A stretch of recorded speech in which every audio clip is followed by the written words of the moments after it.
नमस्कार दोस्तों, गोल स्टडी अजमेर के YouTube चैनल पर एक बार फिर से आपका स्वागत है।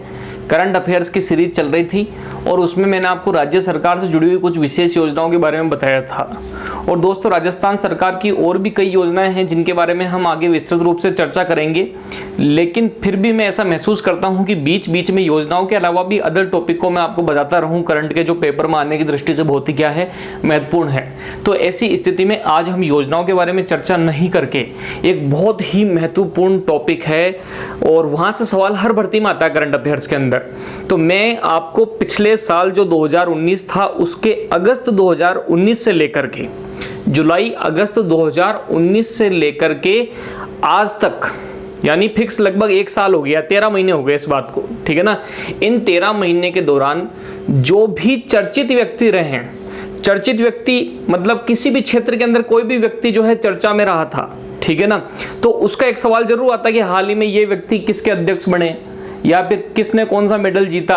तो जो भी कोई आदमी चर्चा में रहता है, अचानक से वो चर्चा में आ जाता है, उस टॉपिक का नाम करंट में हो जाएगा चर्चित व्यक्तित्व।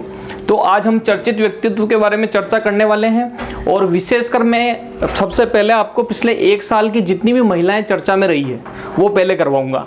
तो देखो टॉपिक, तो हमारे टॉपिक का नाम क्या है, करंट अफेयर्स के अंदर चर्चित व्यक्तित्व हम पढ़ने वाले हैं। क्या पढ़ने वाले हैं? चर्चित व्यक्तित्व, ठीक। और इसमें भी मैं पहले आपको कौन करवा रहा हूँ? महिला करवा रहा हूँ, ठीक है ना। तो अब उन महिलाओं के बारे में हम जानेंगे जो पिछले 1 साल के अंदर विभिन्न गतिविधियों के कारण पूरे विश्व लेवल पर या भारत के लेवल पर या राजस्थान के लेवल पर चर्चा में रही है। और मुझे विश्वास है इसमें एक सवाल जरूर आएगा, आप ध्यान से देखिएगा इसको, ठीक। तो नंबर 1, सना मरीन।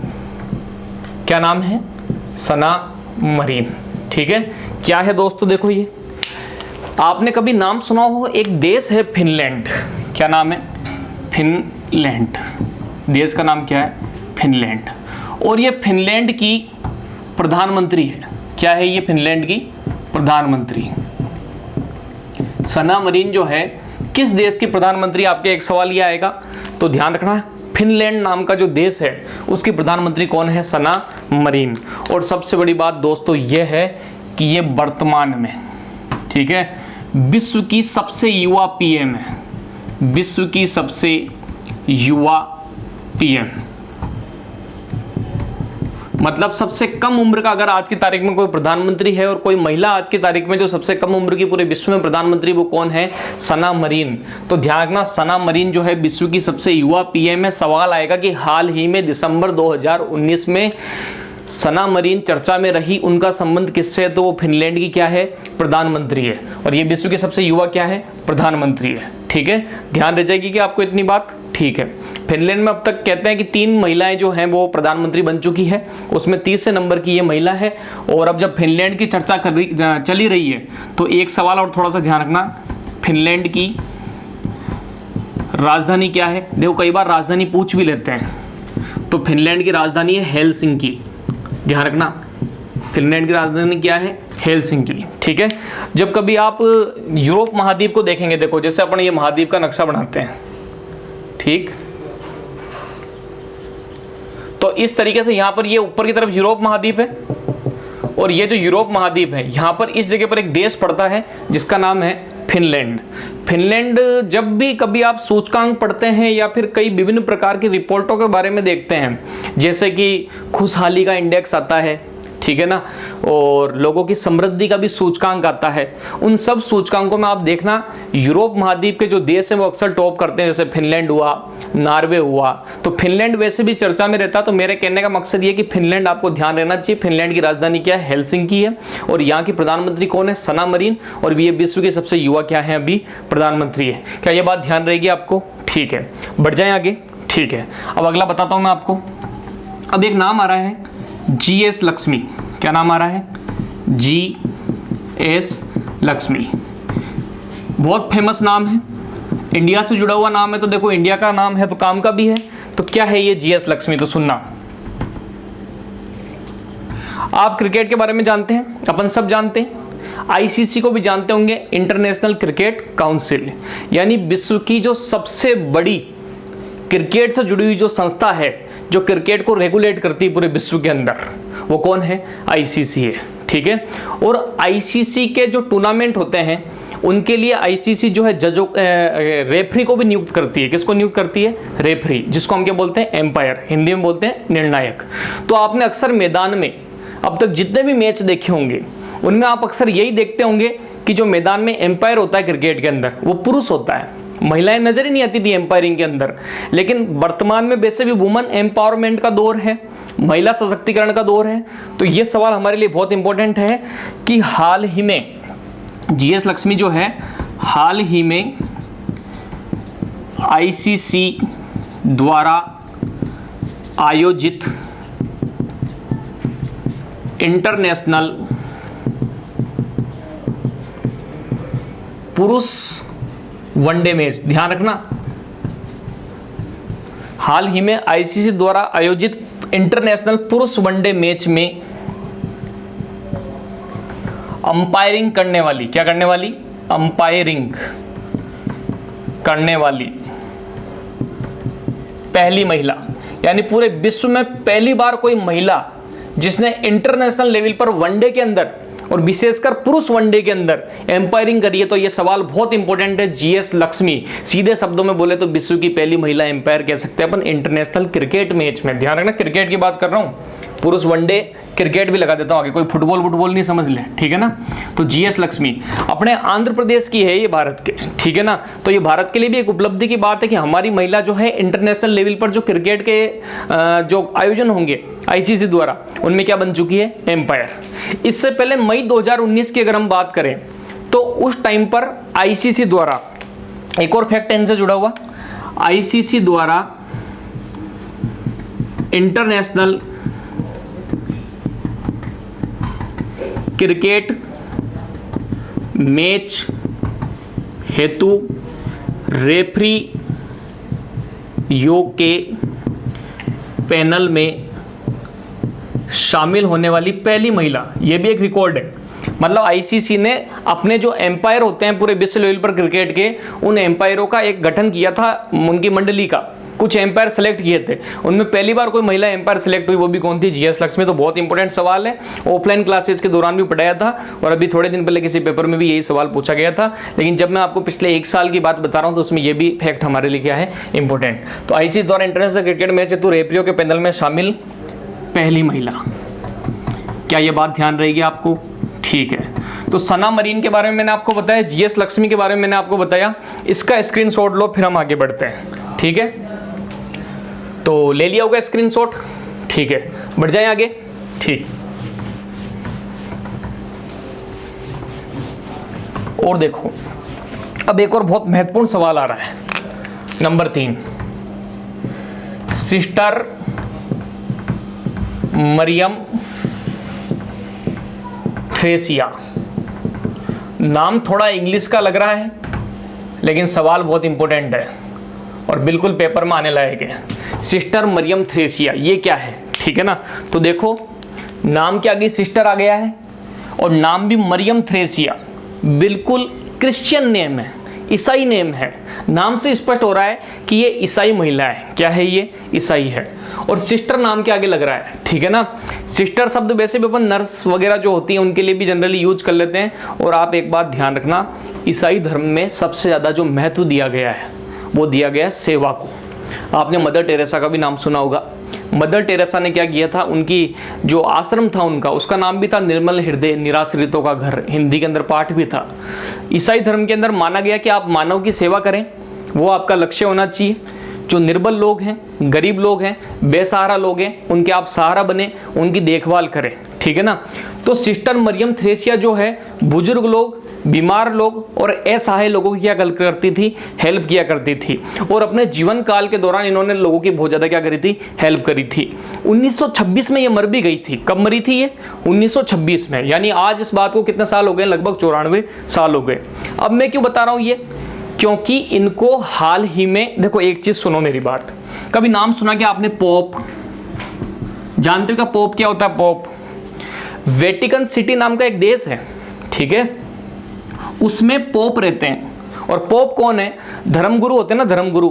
हर धर्म का कोई गुरु होता है, ठीक है ना। तो पूरे विश्व में ईसाई धर्म का या क्रिश्चियन जो होते हैं उनका सबसे बड़ा जो धर्मगुरु होता है उसको पोप बोलते हैं। सवाल ध्यान रखना, ईसाई धर्म का जो सबसे बड़ा धर्मगुरु होता है उसको क्या बोलते हैं? पोप। और अभी पोप जो है उनका नाम क्या है? Pope Francis. अभी क्या है? Pope Francis. अभी वर्तमान में जो पोप हैं ईसाई धर्म के गुरु पूरे विश्व के, वो कौन है? Pope Francis. और एक सवाल और इंपॉर्टेंट है, पोप कहाँ पर निवास करते हैं? यानी पोप का जो स्थान है वो कहाँ माना जाता है? Vatican city. वेटिकन सिटी बहुत छोटा देश है, बल्कि देश क्या, इसकी जो जनसंख्या केवल हजारों के अंदर है, बहुत छोटा सा है, टापू मान लो, द्वीप मान लो। तो वेटिकन सिटी में पोप फ्रांसिस रहते हैं और ये ईसाई धर्म के सबसे बड़े क्या है? धर्मगुरु है। और हाल ही में इंपॉर्टेंट सवाल है सिस्टर मरियम थ्रेसिया का, ध्यान रखना, हाल ही में इन्हें पोप फ्रांसिस, 1 साल हो गए लगभग इस बात को, लेकिन इंपॉर्टेंट है दोस्तों, आप लास्ट के 2-3 महीने पढ़ते रह जाओगे और सवाल 1 साल पुराना आ जाएगा। करंट में कम से कम 1 साल की तो पढ़नी ही चाहिए आपको। हाल ही में इन्हें पोप फ्रांसिस द्वारा संत का दर्जा दिया गया। किसका दर्जा दिया गया? संत। यानी अब इनके नाम क्या लगेगा? संत सिस्टर मरियम थ्रेसिया। ईसाई धर्म में संत का दर्जा आसानी से नहीं मिलेगा आपको, उसके लिए आपको कोई ना कोई चमत्कार दिखाना होता है, ठीक है ना। तो हाल ही में इन्हें पोप फ्रांसिस द्वारा संत का दर्जा दिया गया, ठीक है। अब अपन इनको क्यों पढ़ रहे हैं? दर्जा तो बहुत सारे लोगों को दे दिया होगा, अपन इसलिए पढ़ रहे हैं क्योंकि ये अपने भारत की हैं। केरल में एक जगह पड़ती है त्रिशूर, जिला है वहां का, केरल के त्रिशूर में जन्मी थी। कहाँ जन्मी थी? केरल के त्रिशूर में जन्मी थी, ठीक है, ध्यान दीजिएगा ये बात, ठीक है। अब हालांकि 1926 में निधन हो गया था, लेकिन अब जाकर के इनको क्या मिला है? संत का दर्जा मिला है। तो क्या ये बात भी ध्यान रहेगी आपको? सिस्टर मरियम थ्रेसिया, ध्यान रह जाएगा, ठीक है। इसके बाद और आगे बढ़े हम। अब नंबर 4 आ रहा है बेला हदीद। क्या नाम है? बेला हदीद। देखो ये भी इंपॉर्टेंट नाम है। आजकल सुंदरता से जुड़े हुए सवाल भी खूब आ रहे हैं पेपरों के अंदर, ठीक। तो देखो क्या है, ये एक मॉडल है। क्या है? मॉडलिंग का काम करती है। कौन? बेला हदीद। तो ध्यान रखना, बेला हदीद कौन है? अमेरिका की सुपर मॉडल है। इंपॉर्टेंट सवाल है, देखना अभी इनका एक रिकॉर्ड बना है। अमेरिका की सुपर मॉडल है कौन? बेला हदीद। अब इन्होंने ऐसा क्या किया? मॉडल तो बहुत है पूरी दुनिया के अंदर, ये हाल ही में दुनिया की सबसे खूबसूरत महिला का अवार्ड मिला है इनको। अब आप कहोगे कि इनको खूबसूरत महिला का अवार्ड कैसे दे दिया? बहुत लोग खूबसूरत है, बहुत महिलाएं खूबसूरत है, तो खूबसूरती को कैसे नापते हैं? तो ग्रीक लोग जो हुआ करते थे, यूनानी जो लोग हुआ करते थे, उनकी पद्धतियां, वैज्ञानिक पद्धतियां आज भी चलती है। तो अभी कोई डॉक्टर थे, उन्होंने ग्रीक पैमाना विकसित किया, ठीक, और उस पैमाने के आधार पे उन्होंने एक सूत्र बनाया, और उस सूत्र के अंदर जब उन्होंने इनके चेहरे की आकृति की माप, एंगल आदि को रखा, तो पाया कि इनका स्कोर 94 बना 100 में से, और 100 में से 94 स्कोर बनने के कारण विश्व की सबसे सुंदर महिला का, या फिर विश्व की सबसे जो खूबसूरत मॉडल हैं उनका अवार्ड किसको मिला? बेला हदीद को मिला। तो ध्यान रखना, विश्व की सबसे सुंदर महिला, ध्यान रखना, बेला हदीद, ठीक है। अमेरिका की सुपर मॉडल है, ग्रीक पैमाने पर सुंदरता की गणना की गई, ग्रीक पैमाने पर सुंदरता की गणना की गई। 2 डे पॉइंट चल रहे हैं, बहुत कम समय के अंदर पूरे साल भर के चर्चित व्यक्ति करा दूंगा। निश्चित रहो करंट अफेयर के बारे में आप, ठीक है ना। इसका स्क्रीनशॉट लो, फिर आगे बढ़ते हैं। हाँ, ले लिया स्क्रीनशॉट, बढ़ जाऊँ आगे में, ठीक है। तो ठीक है, फिर तो आसानी से समझ में आ रहा होगा। बहुत आसान होता है करंट को पढ़ना, फालतू में हम इसको जटिल बना देते हैं, ठीक है ना। तो केवल काम की चीज पढ़ो, टू द पॉइंट पढ़ो।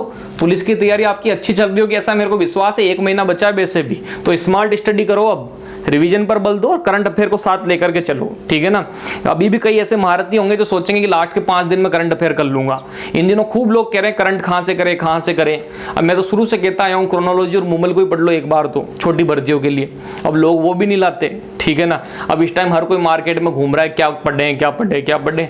तो अब कोशिश करता हूँ मैं करंट को पूरी कराने की, तो करंट आपकी पूरी कराऊंगा मैं, ऐसा मेरे को उम्मीद है, और कराऊंगा बिल्कुल। तो आप वीडियो को देखते रहो बढ़िया आराम से, ठीक है ना। और इनको बिल्कुल स्क्रीनशॉट लेके इनको रट लेना चीज़ों को, ठीक है ना। तो 4 महिलाओं के बारे में तो बता ही दिया मैंने आपको। अब एक और महिला आ रही है, अनीता आनंद। क्या नाम है? अनीता आनंद, ठीक। ये क्या है तो सुनो। भारत के जो लोग हैं, विशेषकर NRI लोग, प्रवासी भारतीय जिनको अपन के भी देते हैं, आजकल भारतीय मूल के जो लोग हैं उन्होंने पूरे विश्व में डंका बजा रखा है, ठीक है ना।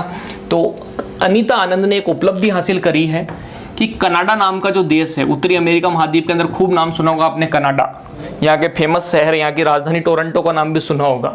कनाडा में तो इतने ज़्यादा भारत के लोग रहते हैं कि वहाँ पर दीपावली के ऊपर भी खूब सारी छुट्टियाँ आती हैं। अब सोच लो कितनी बड़ी बात है कि किसी विदेश के अंदर दीपावली की छुट्टियाँ आ रही है, तो कनाडा में दीपावली की छुट्टियाँ आती है खूब सारी, और पूरा सप्ताह तक वहाँ पर अवकाश ही रहता है। ओंटारियो नाम की भी एक जगह कनाडा के अंदर, वहाँ इतने हिंदू रहते हैं।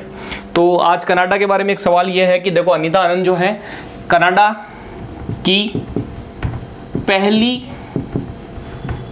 भारतीय मूल की हिंदू महिला, इंपोर्टेंट, देखो नाम से स्पष्ट है, हिंदू ही नजर आ रही है। कनाडा की पहली भारतीय मूल की हिंदू महिला जो, ध्यान रखना, वहां की सरकार में कैबिनेट मंत्री बनी। क्या बनी है? कैबिनेट मंत्री बनी। इंपोर्टेंट सवाल, ध्यान रखना कि अनीता आनंद जो है हाल ही में कनाडा की जो वर्तमान गवर्नमेंट है उसमें कैबिनेट मंत्री बनी है, यानी बहुत बड़ी पोस्ट मिली है इनको। तो कैबिनेट मंत्री बनने वाली कनाडा में पहली भारतीय हिंदू महिला कौन है? तो अनीता आनंद। और कनाडा के वर्तमान प्रधानमंत्री बहुत इंपॉर्टेंट है, पिछले साल भारत की यात्रा पर भी आए थे और उनका नाम अक्सर चर्चा में भी रहता है। तो ध्यान रखना, कनाडा के पीएम कौन है? Justin Trudeau. क्या नाम है? Justin Trudeau. खालिस्तानी आतंकवाद को लेकर भी कई बार चर्चा में आती है बात, पंजाब से जुड़ा हुआ है कुछ मामला, कभी चर्चा करेंगे उस पर भी। तो खालिस्तानी आतंकवाद के बारे में भी इन्होंने एक दो बार विवादास्पद भाषण दिए थे, इसलिए बीच में इनका मोदी सरकार के साथ में जो संबंध थे थोड़े से क्या हो गए थे, खराब हो गए थे। तो कनाडा के वर्तमान पीएम कौन है? जस्टिन ट्रूडो है, और उन्हीं की जो सरकार है उसमें कैबिनेट मंत्री बनी है कौन? अनीता आनंद। और ये एक हिंदू महिला है, तो पहली बार ऐसा हुआ कि कोई हिंदू महिला को वहाँ पर कैबिनेट मंत्री का दर्जा मिल गया। बहुत बड़ी बात है, अपने लिए गर्व की बात है। ठीक, भारतीय आजकल हर जगह अपना डंका जो है बजा रहे हैं। इतनी बात हो गई क्या? ठीक है। अब एक आ रहा है नाम, संगीता रेड्डी। क्या नाम आ रहा है? संगीता रेड्डी। ये कौन है? कभी नाम सुना क्या? फिक्की। क्या नाम है? फिक्की। FICCI। फिक्की की नई चेयरमैन। ध्यान रखना, ऐसे याद रख लो, संगीता बहुत ज्यादा फेंकती है, संगीता बहुत ज्यादा गप्पे फेंकती है, ठीक है ना। तो फिक्की की नई चेयरमैन कौन है? संगीता रेड्डी। अब ये फिक्की क्या है? देखो, फिक्की की फुल फॉर्म कई भर्तियों में पूछते हैं। अगर आप सेंट्रल की भर्तियों में जाते हैं, तैयारी करते हैं SSC की, NTPC की, रेलवे की, इनकी, तो बार बार ये सवाल आया हुआ है, फिक्की का पूरा नाम बताओ। फिक्की क्या है ये भी बता रहा हूं मैं साथ साथ, ठीक है। करंट को जीके से रिलेटेड करो, तब पेपर में आपको बहुत फायदा मिलेगा। पूरा पेपर में करंट के आधार पर सिलेक्ट हो रहा है आजकल, जीके से जोड़ के। तो देखो, Federation of Indian Chambers of Commerce and Industry. Important है full form, Federation of Indian Chambers of Commerce and Industry. Commerce मतलब भी सीधी सी बात है, वाणिज्य व्यापार से जुड़ी हुई बात। फेडरेशन का मतलब संगठन, और Indian Chambers of Commerce and industry, तो सीधी सी बात है, फिक्की क्या है? भारतीय व्यापार संघों का संगठन है। जो ट्रेड यूनियन होती है ना, उनका संगठन है, यूनियन है कुल मिला के व्यापारियों की, फिक्की। ठीक, फिक्की का मुख्यालय भी कहां पर है? दिल्ली के अंदर। 1927 में फिक्की की स्थापना हुई थी। कभी नाम सुनो? घनश्याम दास बिरला, GD बिरला, ठीक है, और पुरुषोत्तम दास। कहते हैं गांधी जी के कहने पर इन्होंने स्थापना की थी। GD बिरला वे पुरुषोत्तम दास का प्रयास था स्थापना में, पुरुषोत्तम दास के प्रयासों से। तो ध्यान रहेगा, फिक्की क्या है? फिक्की का पूरा नाम मैंने आपको बता दिया, और फिक्की कहां पर है ये भी बता दिया, और फिक्की क्या है ये भी मैंने आपको बता दिया, और फिक्की के अध्यक्ष कौन बनी वो भी बता दिया, और ये कोई महिला है। तो एक बहुत बड़ी बात है कि भारत में बड़े बड़े पदों पर अब महिलाएं क्या होने लगी है? आसीन होने लगी है। तो वुमेन एम्पावरमेंट की दृष्टि से जुड़े हुए सवाल वैसे ही पेपर में इंपॉर्टेंट होते हैं। तो इस वीडियो के अंदर लगभग मैंने 6 महिलाएं पर्सनैलिटी के बारे में आपको बताया जो पिछले 1 साल के अंदर चर्चा में रही है। तो वीडियो को अधिक से अधिक प्रोत्साहन देना, और इसी के साथ अगले वीडियो में इसी टॉपिक से जुड़े हुए मैटर में हम चर्चा करेंगे। ठीक, थैंक यू।